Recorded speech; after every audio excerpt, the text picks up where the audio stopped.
جب سعید کو تیز کام میں بیٹھے بیٹھے 2 گھنٹے ہو گئے اور گاڑی نے چلنے کا نام ہی نہ لیا تو اس کا پارا حدوں کو چھونے لگا اور اس نے ریلوے والوں کی شان میں بآواز بلند قصیدے پڑھنا شروع کر دیے۔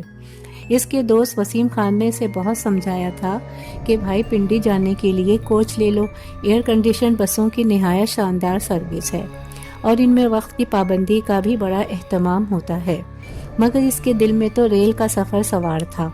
اسی ریل میں بیٹھے ہوئے بھی تو 10-12 سال ہو گئے تھے۔ یوں لگتا تھا گاڑی چلانے والے عملے کو اسی بات کا انتظار تھا۔ اس کے منہ سے گالیوں کے نکلتے ہی گاڑی نے حرکت کرنا شروع کر دی۔ شام کے 7 بج رہے تھے، وہ اپنے سیٹ پر بیٹھ گیا۔ بوگی میں رش نہیں تھا، سامنے کی سیٹوں سمیت بیشتر سیٹیں خالی تھیں۔ کافی دیر تک کھڑکی سے باہر دیکھنے کے بعد وہ اکتا گیا۔ اس نے اپنے بیگ میں سے کتاب نکالی۔ کتاب کا سر ورق دیکھتے کے ساتھ ہی اس نے اپنا سر پیٹ لیا۔ اس کی بیوی نے اس کے پسندیدہ لکھاری سڈنی شیلڈن کے نئے ناول کی جگہ اپنی کھانے پکانے کی ترکیبوں کی کتاب بیگم کا دسترخوان رکھ دی تھی۔ یہ کتابیں سعید صبح ہی اردو بازار سے لایا تھا۔ بیگم کی لاپرواہی پر کرتے کرتے اس کی آنکھ لگ گئی۔ کچھ دیر بعد اس کی آنکھ کھلی تو خوف کے مارے اس کی چیخ نکلتے نکلتے رہ گئی۔ اس کے عین سامنے کی سیٹ پر ایک نہایت خوفناک آدمی بیٹھا تھا۔ گاڑی کی دھیمی روشنی میں وہ کسی ڈراؤنی فلم کا کوئی کردار لگ رہا تھا جو سیدھا کسی قبرستان سے قبر توڑ کر آیا ہو۔ اس کا رنگ بالکل سفید، خون کی سرخ رنگت کے بغیر، داہنے گال پر جلنے کا نہایت بدنما نشان جو کان سے شروع ہوتا ہوا اس کے اوپری ہونٹ تک آیا ہوا تھا۔ ہونٹ کا کچھ حصہ غائب تھا جہاں سے اس کے بڑے بڑے دانت دکھائی دے رہے تھے، آنکھیں بے نور اور چہرہ سپاٹ۔ شروع میں تو سعید اسے اپنے کسی ڈرانے خواب کا حصہ سمجھا، مگر جب اس نے دانتوں میں اپنی انگلی دبائی اور درد کی شدت سے اس کے آنسو نکل آئے تو اسے یقین آیا کہ وہ کوئی خواب نہیں دیکھ رہا بلکہ ایک نہایت خوفناک آدمی اس کے سامنے والی سیٹ پر بیٹھا اس کا ہمسفر ہے۔ خوفناک اجنبی کھڑکی سے باہر اندھیروں کو بڑے غور سے دیکھ رہا تھا۔ اسے اس بات کی پرواہ بالکل بھی نہیں تھی کہ اس کی وجہ سے سامنے والا مسافر ڈر کے مارے بے ہوش ہونے والا ہے۔ بہرحال سعید ہمت کر کے اٹھ بیٹھا۔ باقی سارے مسافر سو رہے تھے۔ سعید کو سفر میں کبھی بھی نیند نہیں آتی اور رہی صحیح کسر اس کی بے وقت کی اونگ نے پوری کر دی تھی۔ وقت کاٹنے کا واحد سہارا اس کی کتاب بھی گھر رہ گئی تھی۔ اس نے ہمت کر کے سامنے والے مسافر سے روایتی سوال کر ہی ڈالا، صاحب آپ کہاں جا رہے ہیں؟ اس مسافر نے نظریں اٹھا کر سعید کو دیکھا اور بولا، بہت دور، یہاں سے کافی دور۔ اجنبی نے ادھورا سا جواب دیا۔ اس اجنبی کی آواز نہایت خوبصورت اور لہجہ بہت ملائم اور شفیق تھا۔ سعید بہت حیران ہوا کہ اتنا بدشکل آدمی اور اتنی خوبصورت اور دل میں اترتی آواز کا مالک۔ اس کا خوف کافی حد تک کم ہو گیا تھا۔ اور آپ؟ اس آدمی کے منہ سے نکلا۔ ایسا لگا کہ فضا میں جل ترنگ سے بج اٹھے ہوں۔ میں کاروباری سلسلے میں پنڈی جا رہا ہوں۔ میرا نام محمد سعید ہے اور مجھے سرفراز عالم کہتے ہیں۔ کانوں میں رس گھولتی آواز نے اپنا تعارف کرایا۔ پھر سعید کی سرہانے رکھی کتاب پر نظر ڈال کر بولا، لگتا ہے آپ کو کھانے پکانے سے خاصی دلچسپی ہے۔ سعید کے زخم پھر سے ہرے ہو گئے اور وہ پھٹ پڑا۔ لاپرواہی کی بھی آخر ایک حد ہوتی ہے صاحب۔ ہماری بیگم صاحبہ نے میری کتاب کی جگہ اپنی کتاب بیگ میں ڈال دی، حالانکہ وہ اچھی طرح جانتی ہیں کہ میں سفر میں بالکل سو نہیں سکتا اور سفر کاٹنے کا ذریعہ ہمیشہ میری کوئی کتاب ہوتی ہے۔ سرفراز مسکرایا، میرے ساتھ بھی کچھ ایسا ہی ہے۔ میں بھی سفر میں سو نہیں پاتا اور سفر میں کسی سے بے تکلف بھی نہیں ہوتا کہ بات چیت کر کے ہی سفر ہی کاٹ لیا جائے۔ آج نہ جانے کتنے سالوں کے بعد آپ پہلے آدمی ہیں جس سے میں بات کر رہا ہوں۔ گاڑی سیٹی بجاتی سرپٹ دوڑے چلی جا رہی تھی۔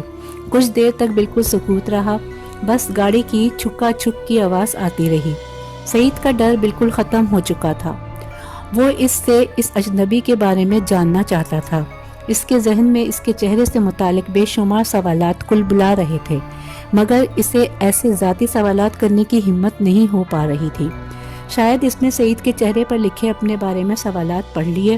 وہ اپنی سیٹ کی پشت سے ٹیک لگا کر بولا، سعید صاحب آپ میرے بارے میں یقیناً بہت کچھ جاننا چاہ رہے ہوں گے۔